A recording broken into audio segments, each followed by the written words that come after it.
A warm welcome to Disky Talk with Luyolo. If you're tuning in for the very first time, I ask that you please subscribe and hit that notification bell. If you've been a part of this journey, I hope you thoroughly enjoy this episode. So, on today's episode, we discuss all things Bafana Bafana versus Zimbabwe in the first World Cup qualifier. So, with regards then to Bafana Bafana.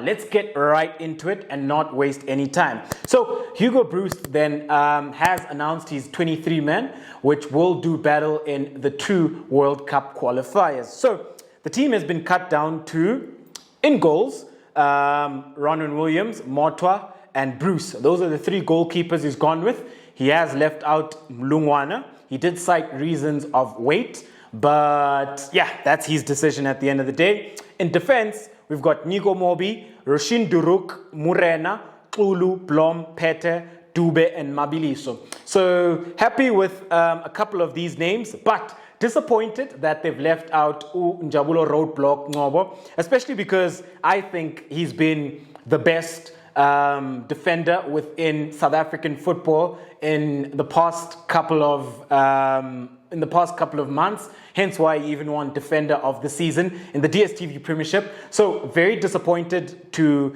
see his name not being included, especially when you look at maybe a Kulu being selected over him, or when you look at Mobi, another right back. Whereas there's already Murena, there's already Blom who can play as a right back. I'd rather would have taken Njabulo Ngobo over Mobi and have him in there, because I think he's been the best centre back in South African football. And from a qualitative perspective and a complementing perspective, I think he'd match and complement a Rushun Duruk very well, and Tabani Dube in the heart of defense. Especially when you look at the three of them at the COSAFA Cup, they formed a back three which kept so many clean sheets and went on to lift that COSAFA Cup for Bafana Bafana. So already there you have a foundation in those three players. So disappointed not to see his name in there.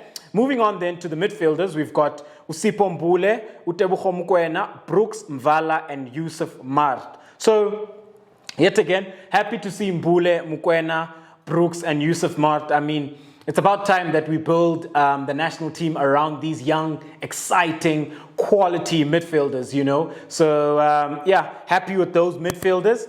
And then the attackers, we have Hlongwane from Maritzburg, we've got Gift Links, we've got Mahopa, we've got Litswalo, Tao, Singh, and Kutumela. So, also happy with the forward line players. And if you actually realize, we've got so many forward line players, which tells you everything about Hugo Broos's approach going into these qualifiers, that we want to go out there, we want to play good, exciting, attacking football, and we want to go out there and win games and hopefully qualify for the World Cup that will be held in Qatar next year. So very excited then when I look at our national team. Yes, of course, there's players that I'm not happy that they were omitted. So Njabulo Ngobo, Laila K, Tabani Dube, Thabo Cele is another one who was omitted from the original 31, which was called up, and he does not make this 23. So yeah,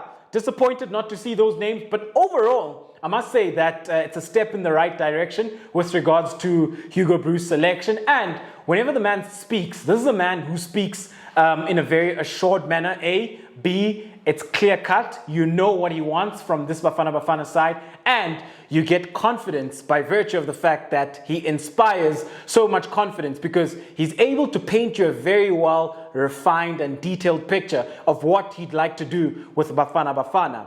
So then when we then have a look at Zimbabwe. So with Zimbabwe, there's a lot of names that we're accustomed to by virtue of the fact that some of them have played within the DStv Premiership. Some play in England, some play in some of the best leagues in Europe. So in goal, there's Elvis Chipezeze. They've got Tolbert Shumba. And then their defenders, they've got Teenage Hadebe, they've got McClive Piri, they've got Peter Mudua, they've got Alec Mudimu, they've got Divine Lunga from Lamontville Golden Arrows, and then moving on to the midfield department, Marcel Munetsi, who now plays in France. You've got Tabani Kamasoko, who plays for Zesco United. You've got Kurakwashi Mahashi, who plays for Supersport United. You've got Chipunza, who plays for Chicken Inn. Phineas Bamusi, who plays for Caps United. Kama Billiat, who plays for Kaizer Chiefs. And then the strikers, you've got Tino Tenda Kadiwere, who plays for Le Havre. You've got Clive Augusto. You've got Terence Jukamanja, who plays for Orlando Pirates. You've got Musekwe, who plays for Leicester City. And then you have Evans Rusike. So that is then this Zimbabwe squad that will do battle against Bafana Bafana. So with regards to Zimbabwe, I will start with Zimbabwe, as this won't be your traditional tactical preview where I look at both teams, but I'm going to focus a lot more on Bafana Bafana. But just to mention a couple of things from a tactical standpoint with Zimbabwe. So with Zimbabwe, look, with the players they have, they can line up in a 4-2-3-1 or a 4-3-3, and they can also line up with the back three, you know. If you look at players like Teenage Hadebe, McClive Piri, and Divine Lunga, these are players who give you great tactical versatility from a defense perspective.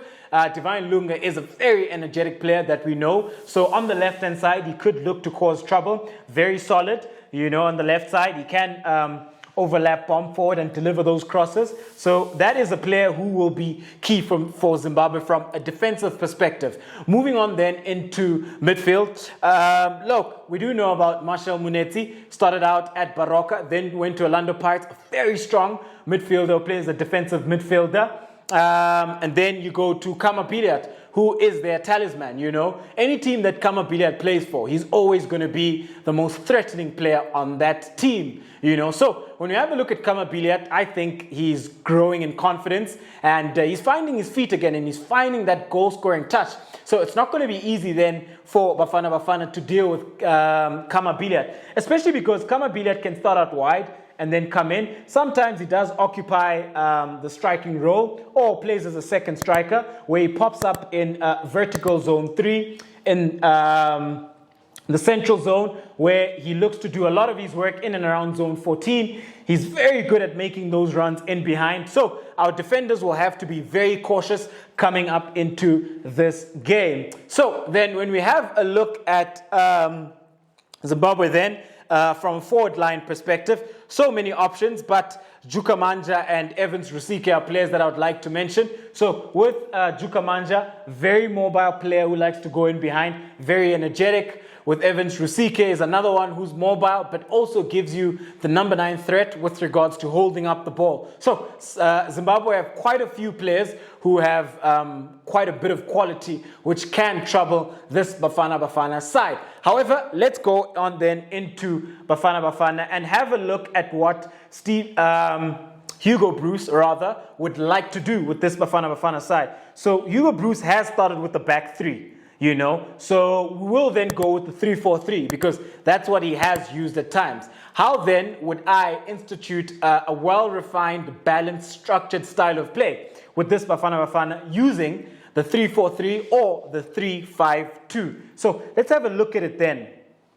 We'll say 3-4-3 and a 3-5-2. So in a 3-4-3, I think then with the players that we have, I think in goal, look, personally in goal, I'll go with Bruce, you know, as I think he started off strongly, you know, and yes, he did concede against Baroka. He did have glimpses where, you know, he was a bit erratic with regards to his decision making of commanding his 18-yard, coming out when he's not supposed to come out. But I would go with Bruce in there. You know, I just think that between Veli Motwa and Ronwen, I think he's a better keeper. But I wouldn't be surprised if you go with the Veli Motwa or Ronwen Williams because they've got more experience and they've possessed that consistency whenever they have played for Bafana Bafana. So I wouldn't be then surprised to see a Veli Motwa or Ronwen Williams in there. Most likely it would be Ronwen Williams. But for me, I'd go with Bruce And then my back three,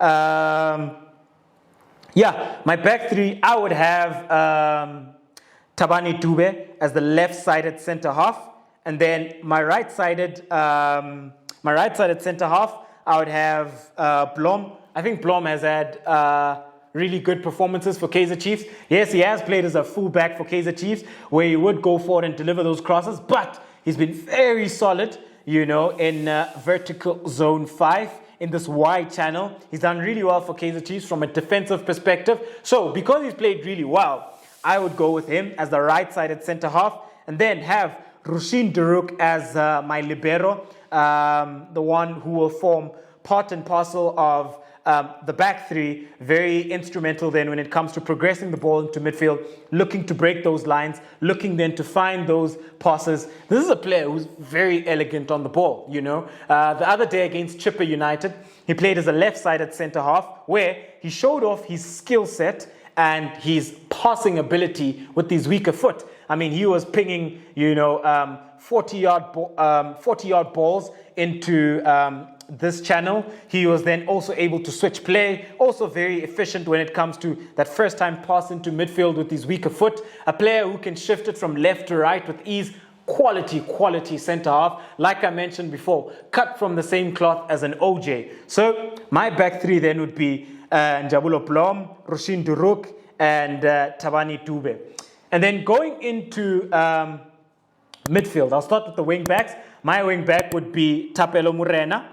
And then on the left side, I would go with Usiso Mabiliso. I'll go with him. Those would be my wing backs. And very good at giving you the width on the right-hand side. Lots of speed with Tapelo Morena. He does occupy vertical zone 5 and the wider channel.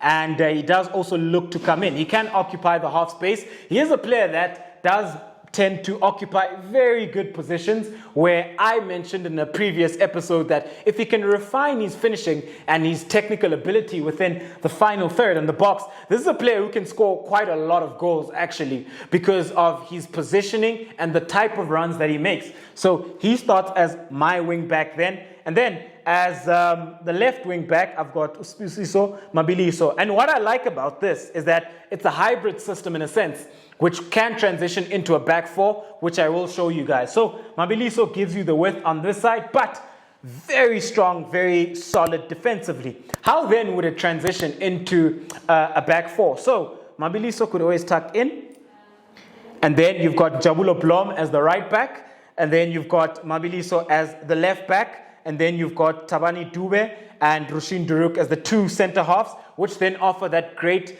tactical balance, because you've got a left-sided centre half who's left-footed and a right-sided centre half who is right-footed, who sometimes comes and turns into a libero.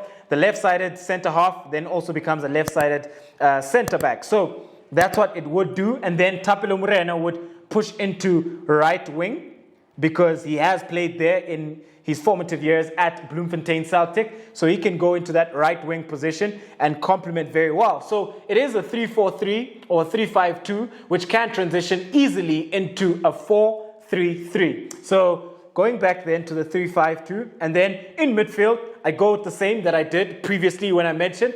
My midfield three, I'm looking to have Yusuf Mat and Tebogo Mokoena as the double pivot. As my number 10, I would have Usipo Mbule. As I mentioned, this is a midfield three that can be very solid for us and offer great duality when it comes to the offensive perspective with regards to rotating the ball through the midfield and overloading the half spaces, and looking then to occupy vertical zone 3 and have numerical advantage within the heart of midfield.